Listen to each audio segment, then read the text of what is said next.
vscode or WebStorm?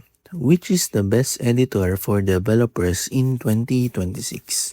Both are extremely popular, especially for JavaScript and web development, but they target very different workflows.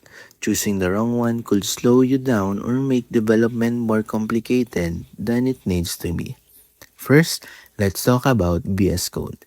VS Code is a lightweight, fast, and highly customizable editor.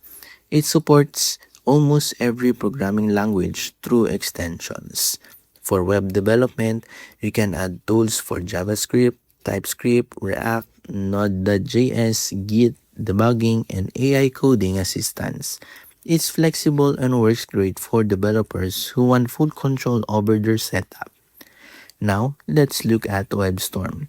WebStorm is a powerful IDE built by JetBrains, specifically for JavaScript and modern web development.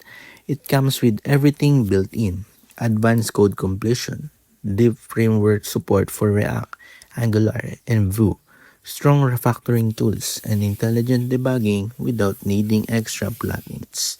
The biggest difference is setup versus power. So which one is better? If you want speed, customization, and a free lightweight tool, VS Code is the better choice. If you want a powerful all-in-one JavaScript IDE, WebStorm is the stronger option. VS Code versus WebStorm. Now you know which editor fits your development style in 2026. Don't forget to like and subscribe for more developer tool comparisons just like this.